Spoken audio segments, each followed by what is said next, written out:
August 15, 1989, Cascade Studios, Oregon. Marcus Kane watched 8-year-old Tommy Ricci point at the woman holding his hand and scream 5 words that would haunt him forever. "She's not my mom! Help!" The boy was supposed to be with craft services. Instead, he was being led toward a black sedan by a woman in a nurse's uniform. Marcus was 17, just another child actor on Steven Seagal's latest picture. Should have done something other than stand there frozen as the sedan disappeared into the Oregon woods. By morning, Tommy Ricci was front-page news. Missing child, manhunt. The woman was never found. For 34 years, Marcus believed he'd witnessed a kidnapping. Until last Tuesday, when a TikTok video changed everything. Same boy, same woman, both very much alive. The caption read, "My mom says we used to live in Oregon.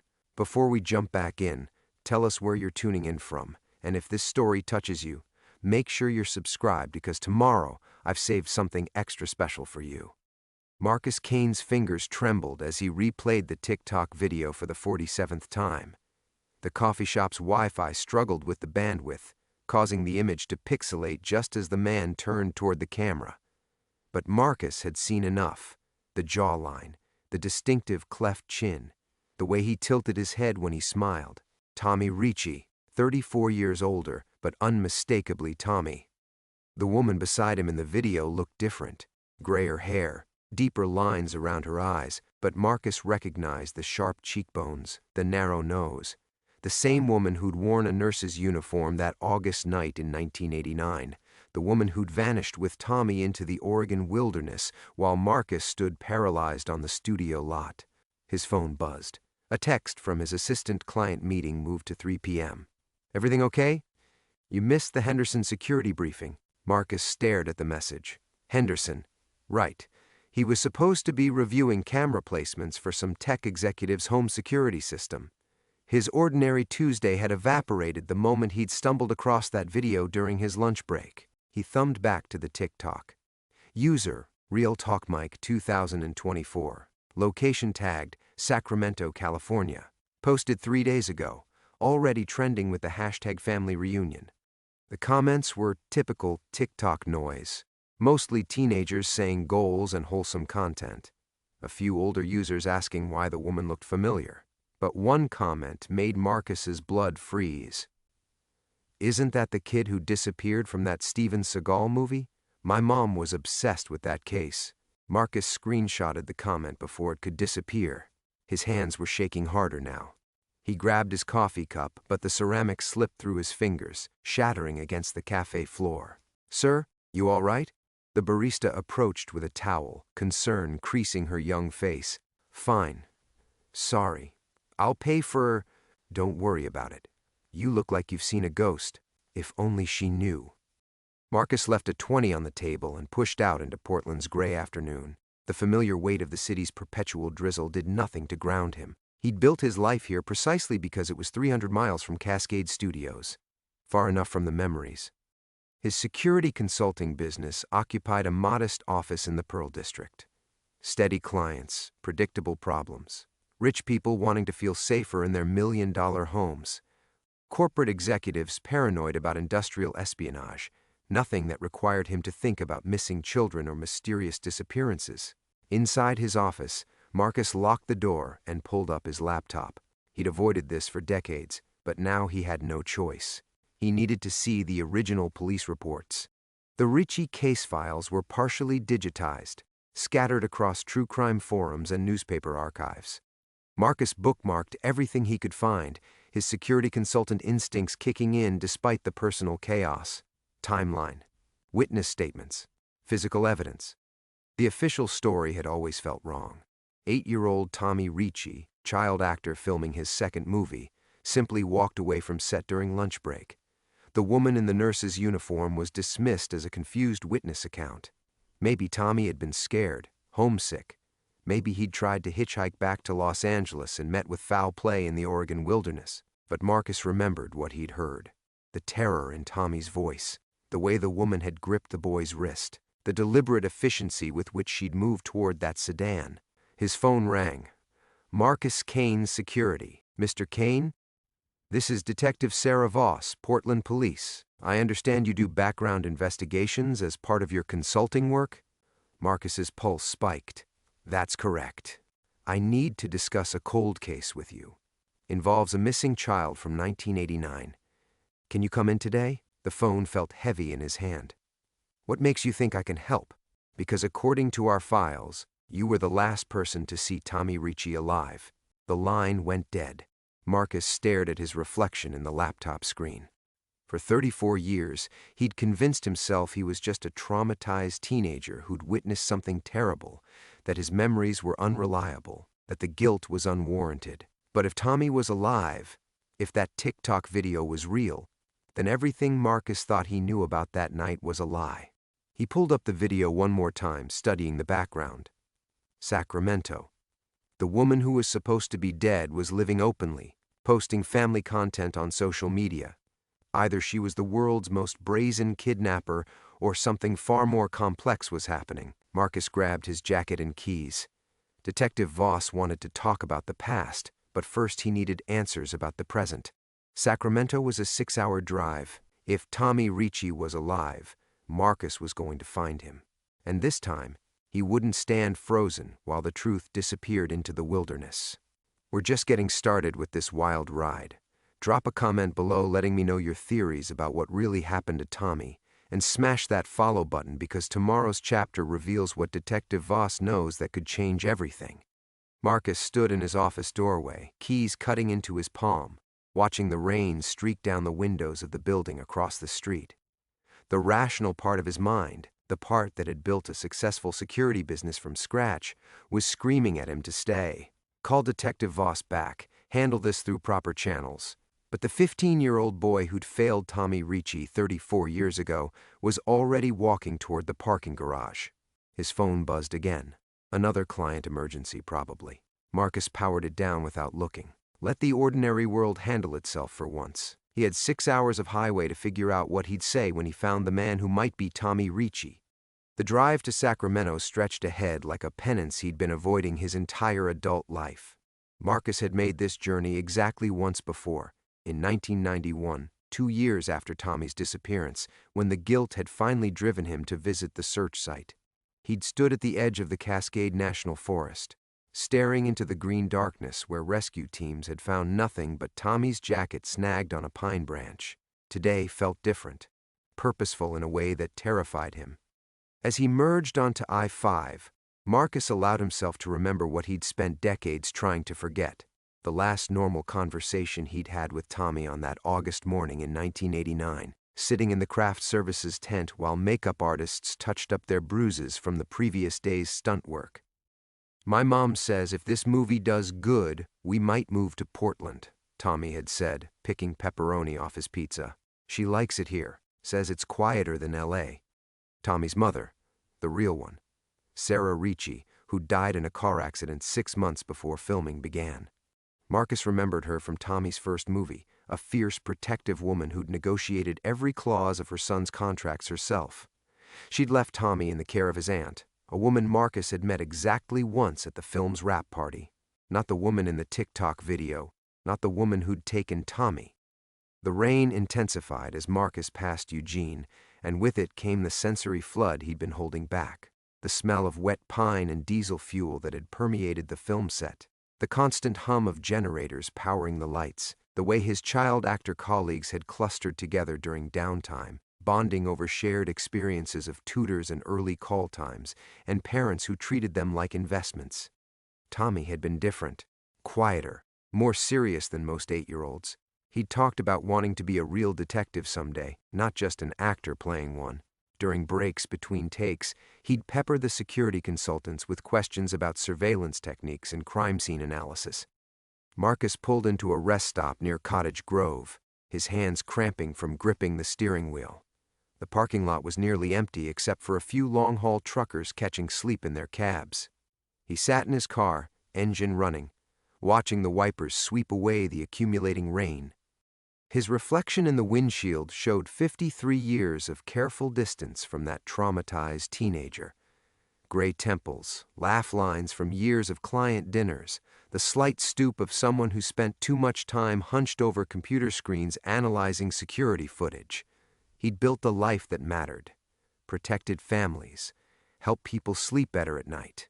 But he'd never protected the one person who'd needed him most. Marcus pulled out his laptop and connected to the rest stop's Wi-Fi. The TikTok video loaded faster here, and he studied it with the professional eye he developed over 2 decades of security consulting. Background details, lighting, digital artifacts that might suggest manipulation. Everything looked authentic. The house behind Tommy, if it was Tommy, was a modest ranch style with blue siding and white trim. The kind of middle-class neighborhood where families barbecued on weekends and kids rode bikes until the streetlights came on. Normal, safe. The woman's voice was clearer on this viewing. "Say hi to everyone, Michael," she'd prompted, using a name that definitely wasn't Tommy. But her hand on his shoulder carried the casual familiarity of decades, not deception. Michael Marcus screenshotted the frame where both their faces were most visible. If this was witness protection, the marshals had done their job well, but if it was something else, something darker, then Tommy Ricci had been living a lie for 34 years. Either way, Marcus was probably about to destroy both their lives. He closed the laptop and pulled back onto the highway.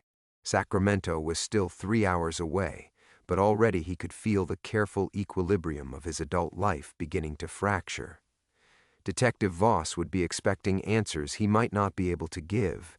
His clients would start calling other security consultants if he disappeared without explanation. And somewhere in Sacramento, a man who might be Tommy Ricci was living a quiet life that was about to become very complicated. The rain followed Marcus south, as if even the weather knew he was driving toward a reckoning 34 years in the making. Marcus's phone erupted to life on the passenger seat, vibrating against the leather with an urgency that cut through the drum of rain on his windshield. He'd powered it down an hour ago, but the damn thing had somehow turned itself back on. The caller ID made his stomach drop. Steven Seagal. The name he hadn't seen in 34 years glowed on the screen like an accusation. Marcus nearly swerved into the shoulder as he fumbled for the phone, his thumb hovering over the decline button. But something, curiosity, guilt, or simple disbelief, made him answer. Marcus Kane. Well, the little security consultant. Seagal's voice was rougher now, weathered by decades of straight-to-video movies and whatever else had filled his years since 1989. But it carried the same casual arrogance that had made Marcus's 15-year-old self feel invisible on set. Funny thing about the past, Marcus. Sometimes it won't stay buried. Marcus pulled into the breakdown lane, hazard lights flashing. His hands were shaking again. "What do you want?" "I want you to turn around and drive back to Portland. Forget about Sacramento. Forget about that video.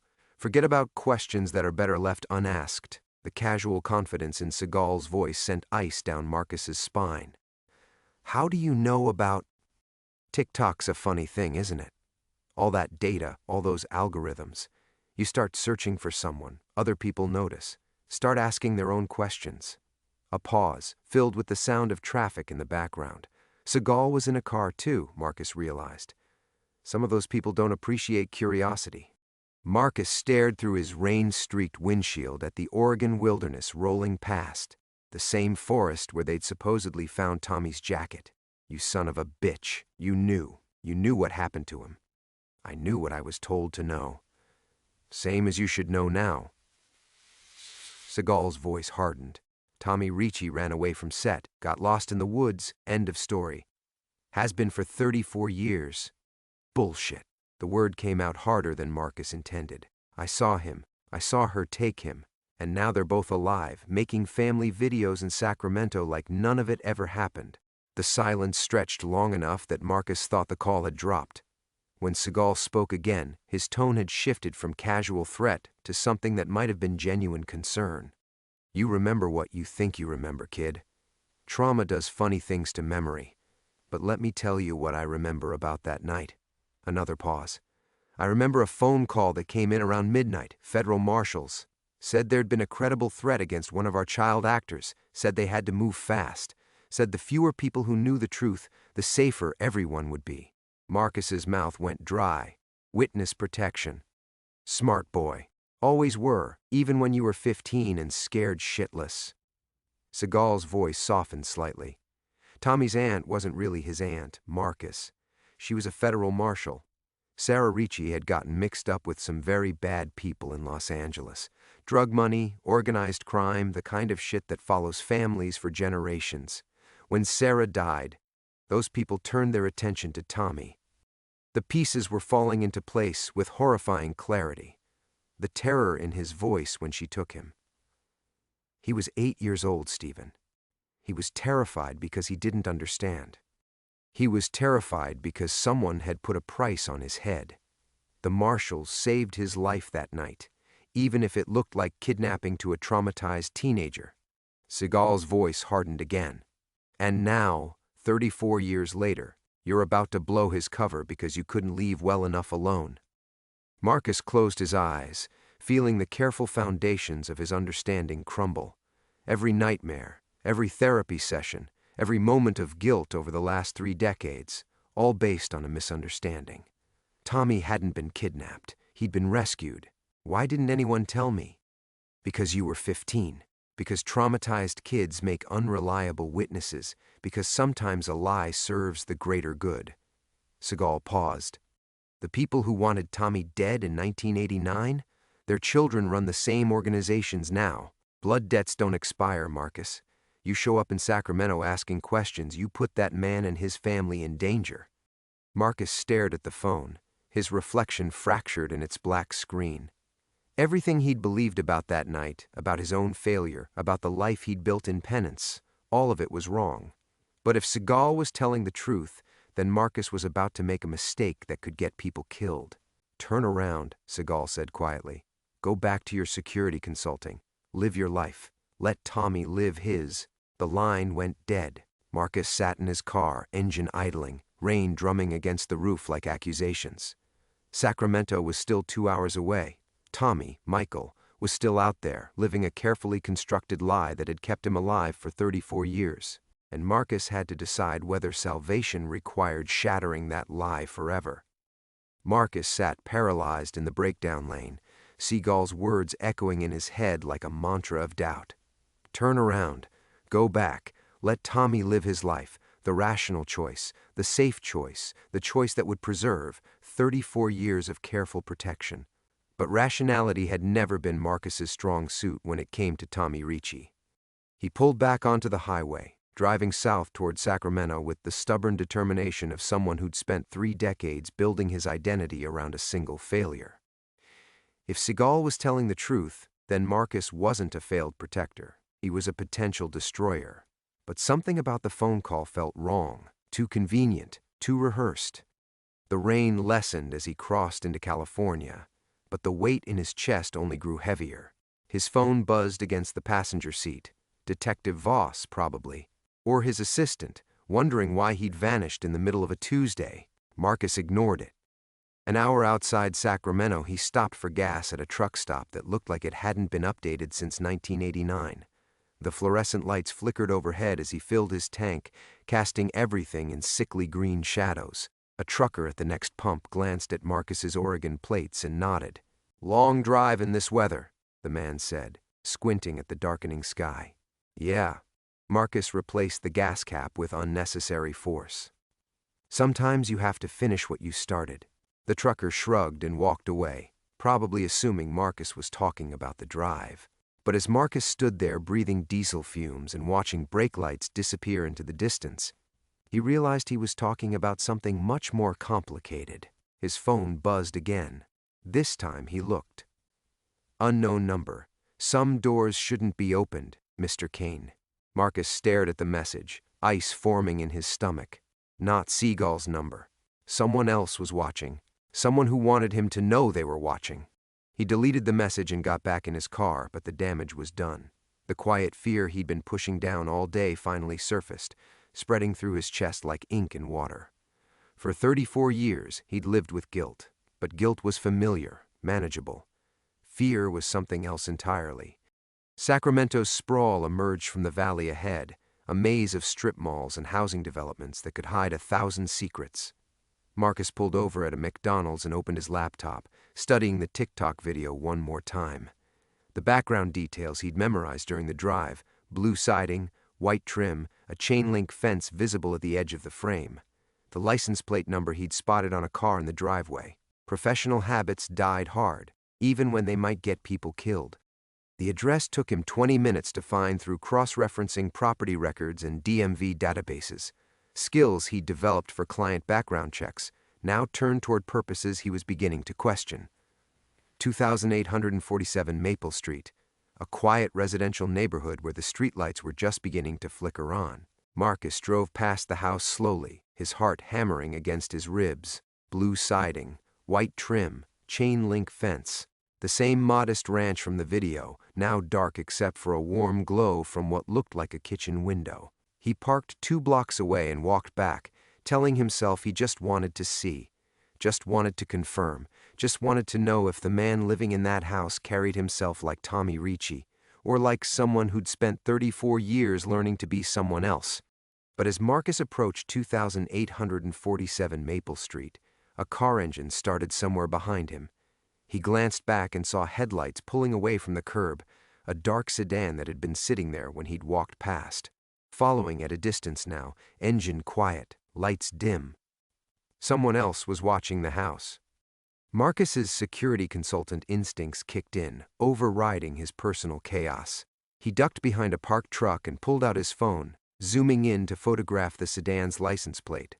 Oregon plates, recent model. Tinted windows that revealed nothing about the occupants.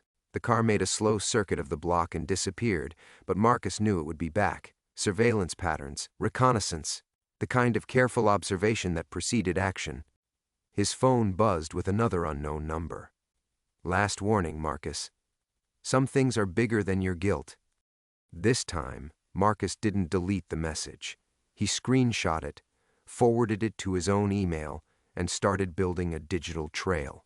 Whatever was happening here, whatever Seagal had or hadn't told him, people were scared enough to threaten a security consultant in suburban Sacramento. That meant Tommy, Michael, whoever he was now, was in more danger than a 34-year-old witness protection case should warrant. Marcus looked back toward the house, where warm light still glowed from the kitchen window, and realized his choice had already been made. Not because he wanted to atone for teenage failure, but because someone was threatening the man who might be Tommy Ricci. And Marcus Kane had spent 20 years learning how to protect people from exactly this kind of threat. He walked back to his car, already planning his next move.